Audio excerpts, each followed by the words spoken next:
গত বছরের তুলনা থেকে এই বছরের রমজানের বাজার ইনশাল্লাহ আরও বেশি স্থিতি থাকবে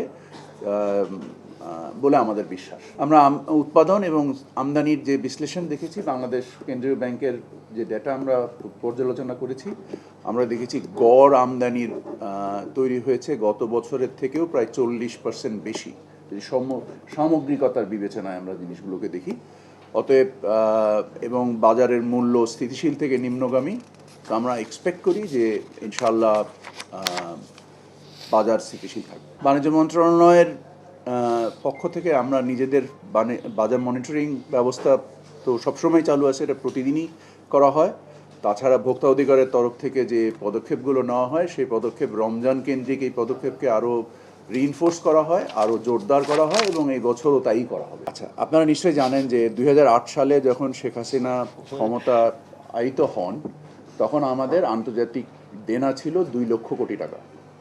সেটা এবছর এসে উপনীত হয়েছে 23 লক্ষ কোটি টাকার উপরে। এই যে সামগ্রিক দায়, এই দায়ের জন্য আমাদের টাকার যে মূল্যমান কমেছে প্রায় 46 ভাগ।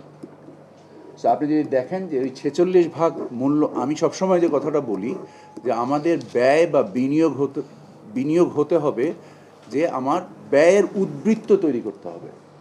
আপনার রুচির সাথে মানানসই স্টাইলিশ সব ডিজাইন থেকে বেছে নিন জংমুক্ত ও long lasting shine basin tap. Fittings shine তো সবকিছু ফাইন।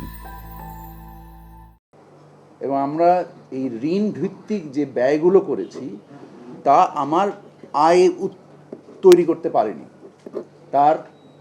তার ফলে আমার টাকার অবমূল্যায়ন হয়েছে এবং আমার বিভিন্ন রকমের দীর্ঘমেয়াদী দায় তৈরি হয়েছে, যে কারণে আমাদেরকে IMF-এর কাছ থেকেও অর্থ সাহায্য নিতে হয়েছে, মানে লোন নিতে হয়েছে, সাহায্য তারা লোন নিতে হয়েছে। আপনারা জানেন যে বিগত আওয়ামী সরকারই প্রায় $4 বিলিয়ন যে একটা অর্থ সাহায্য বা অর্থ লোনের যে প্রচেষ্টা চালিয়েছিল, এই সামগ্রিকতার বিচারে শুধু যে পদ্মা সেতু তা না, এটা কর্ণফুলী টানেল, এটা পদ্মা ব্রিজের যে রেল সেতু লাগানো হয়েছে, যে পায়রা বন্দর করা হয়েছে, যে জায়গায় মাত্র 4 মিটার ড্রাফট, ওইটা কি পোর্ট না ঘাট, এটাও একটা চিন্তার বিষয়। এবং বিভিন্ন রকমের যে অযাচিত এবং অপরিণামদর্শী যে প্রকল্প ব্যয় করা হয়েছে, তার একটা সামগ্রিক রিফ্লেকশন আসছে আমাদের নিত্যপণ্যের বাজারে। এটাতে অস্বীকার করার কোনো জায়গা নেই। এটা আপনি বলছেন, আমি বলিনি। আমি বলছি সামগ্রিকভাবে আপনার ব্যয়ের উদ্বৃত্ত তৈরি করেছে কিনা। আপনার যেখানে পদ্মা রেল সেতুতে প্রকালন ছিল 1400 কোটি টাকা, সেখান থেকে উঠবে, আপনার টোল উঠবে, সেখান থেকে আসছে মাত্র 26 কোটি টাকা। তো এই টাকার এই ব্যয়ের পাবেন কোথায় আপনি? আর তাছাড়া আমাদের যে কথা বলা হয়েছিল যে পদ্মা সেতু হলে আমাদের জিডিপি 2% বৃদ্ধি পাবে, উল্টো আমার জিডিপি কমে এসছে। আপনি বিশ্লেষণ নিজে করেই দেখেন যে এর বিনিময়ে আপনি কি পেয়েছেন। আমি বলেছি যে এই ব্যয়গুলো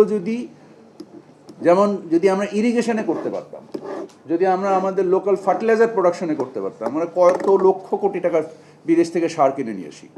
সো এই ব্যয়কে যদি আমরা মানে প্রয়োজন অনুযায়ী আমাদের কস্ট অফসেট বা আমাদের ব্যয়ের উদ্বৃত্ত তৈরি করার জন্য আমরা বিনিয়োগ করতে পারতাম, তাহলে অবশ্যই আমাদের সক্ষমতা বাড়তো এবং আমাদের জাতীয় সক্ষমতার সাথে সাথে আমাদের লোন কমতো এবং লোন পরিশোধের সক্ষমতাও বাড়তো।